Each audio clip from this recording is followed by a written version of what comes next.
नमस्कार, मैं हूं साक्षी। आप देख रहे हैं एसडी न्यूज नेटवर्क पर। आज की प्रमुख खबरें फटाफट अंदाज में। आंध्र प्रदेश में पीएम मोदी का बड़ा हमला, एयरपोर्ट नामकरण पर विपक्ष को घेरा। आंध्र प्रदेश के अमरावती पहुंचे प्रधानमंत्री नरेंद्र मोदी ने विपक्ष पर निशाना साधते हुए कहा कि पहले देश के ज्यादातर एयरपोर्ट एक ही परिवार के नाम पर रखे जाते थे, लेकिन उनकी सरकार ने इस परंपरा को बदल दिया है।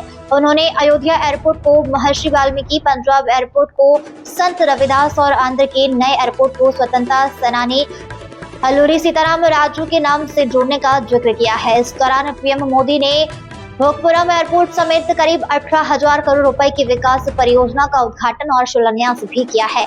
सरकार का यह दावा है कि इन परियोजनाओं से आंध्र प्रदेश में रोजगार और कनेक्टिविटी को बड़ा बढ़ावा मिलेगा।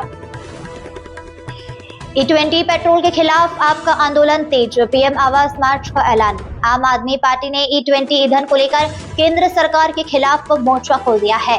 पार्टी संयोजक अरविंद केजरीवाल ने नेशनल टाउन हॉल के बाद घोषणा की कि 4 अगस्त को प्रधानमंत्री आवास तक मार्च निकाला जाएगा।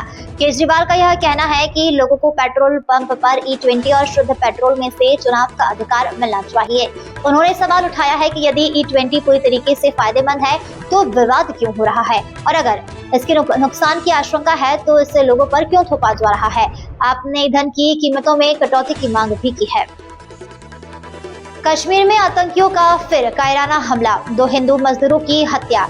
जम्मू कश्मीर के कुलगाम जिले में आतंकियों ने एक बार फिर से इंसानियत को शर्मसार कर दिया है। ईंट भट्टे पर काम कर रहे 2 हिंदू मजदूरों को नाम पूछने के बाद गोली मार दी गई। दोनों मजदूर छत्तीसगढ़ के रहने वाले थे। एक की मौके पर ही मौत हो गई, जबकि दूसरे ने अस्पताल में अपना दम तोड़ दिया है। सुरक्षा एजेंसियों ने इलाके को घेरकर सर्च ऑपरेशन शुरू कर दिया है। यह हमला पिछले साल पहलगाम में हुए आतंकी हमले की याद दिला रहा है, जिसमें पर्यटकों को धर्म पूछकर निशाना बनाया गया। पीएम को अपशब्द कहने वाली लड़की ने माफी मांगी है, वीडियो जारी। जंतर मंतर प्रदर्शन के दौरान प्रधानमंत्री मोदी के खिलाफ आपत्तिजनक भाषा का इस्तेमाल करने वाली नाबालिग लड़की ने अब सार्वजनिक रूप से माफी मांग ली है। वीडियो में उसने कहा है कि वह सिर्फ 15 साल की है और बहकावे में आकर उसने यह गलती की।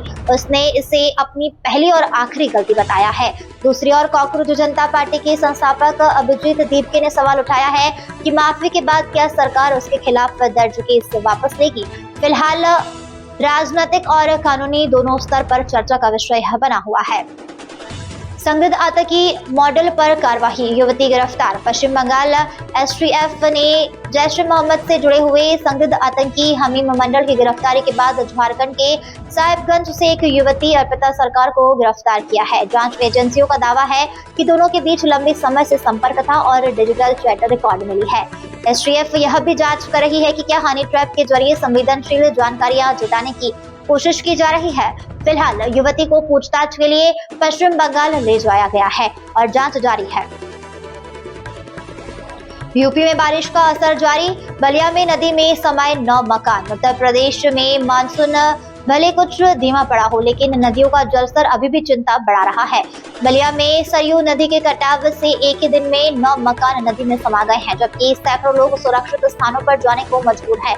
वाराणसी में घाटों की सीढ़ियां पानी में डूब चुकी है। वहीं लखीमपुर खीरी में मगरमच्छ और अजगर के दिखाई देने से ग्रामीणों में दहशत है। मौसम विभाग ने प्रदेश के 71 जिलों में हल्की से मध्यम बारिश की संभावना जताई है। बेटियों को कांवड़ पर बैठाकर निकले शिव भक्त, अनोखी यात्रा बनी चर्चा का विषय। सावन और कांवड़ यात्रा के बीच अलीगढ़ के शिव भक्त संजय उर्फ संजू बाबा की अनोखी यात्रा चर्चा में है।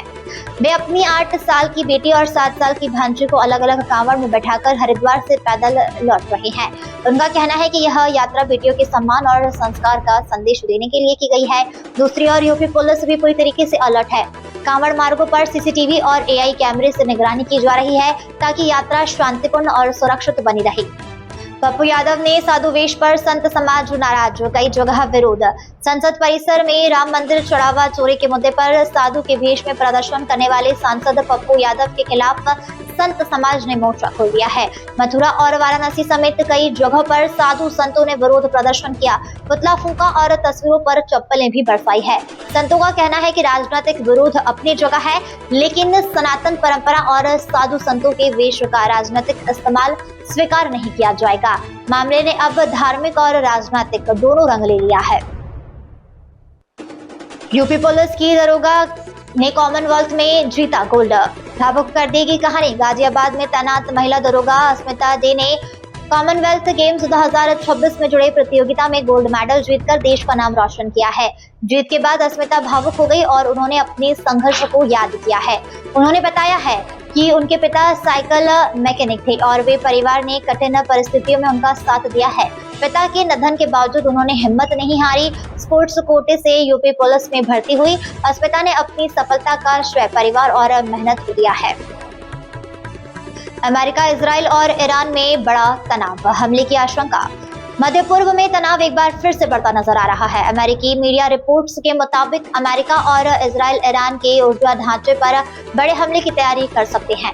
बताया जा रहा है कि बिजली संयंत्रों और तेल रिफाइनरी को निशाना बनाया जा सकता है। पूर्व राष्ट्रपति डोनाल्ड ट्रंप ने भी ईरान पर भरोसा खत्म होने की बात कही है। वहीं ईरान ने साफ चेतावनी दी है कि किसी भी हमले का जवाब पूरी ताकत से दिया जाएगा।